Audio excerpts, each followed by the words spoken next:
এই যে মা, হ্যাঁ বল। তোমার বৌমা তো এখনো ঘুমাচ্ছে, এদিকে বাইরে তো সন্ধ্যা হয়ে গেল, তুমি ডাকবে না তোমার বৌমাকে?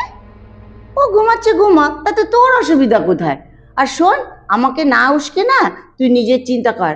আজ বাদে যখন কাল তোর বিয়ে হয়ে যাবে, তোর ঘরে যদি এরকম একটা ননদ থাকে, সে যদি তোর পেছনে এইভাবে লাগে, তাহলে ভালো লাগবে তোর? আর একটা কথা বলি শোন, তুই পরের পেছনে না লেগে না, নিজে সকাল সকাল ওঠার চেষ্টা কর, বেলা 10টা পর্যন্ত শুয়ে থাকিস না। ইস, খুব ইচ্ছে করে যদি আবার পড়াশোনাটা একটু স্টার্ট করতে পারতাম। বৌদি, এসব ইচ্ছে দেখো না, তুমি ভুলে যাচ্ছ যে তোমার বিয়ে হয়ে গেছে, তুমি এখানে সংসারে কাজ করতে এসেছো, দাদার টাকা ধ্বংস করে পড়াশোনা করতে আসোনি। কেন রে?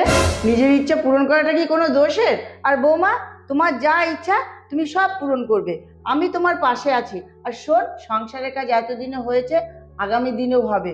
বৌমা, তুমি কাল থেকেই কলেজে ভর্তি হয়ে যাও, সংসারের কাজ আমি সামলে দেবো। কালকে সন্ধ্যাবেলা যাবি বই দেখতে? না রে, আমার হবে না, কারণ ও তো সন্ধ্যাবেলায় বাড়ি ফিরে, আর বাড়িতে রান্না বান্নাও রয়েছে, ও আসলে ওকে খেতেও দিতে হবে। আমার সময় হবে না রে, তোরা যা ঘুরে আয়, মজা কর। হ্যাঁ, রাখছি আমি। বৌমা, হ্যাঁ মা। বন্ধুরা যখন বলছে, তাহলে যাও না, ওদের সাথে একটু সিনেমা দেখে এসো।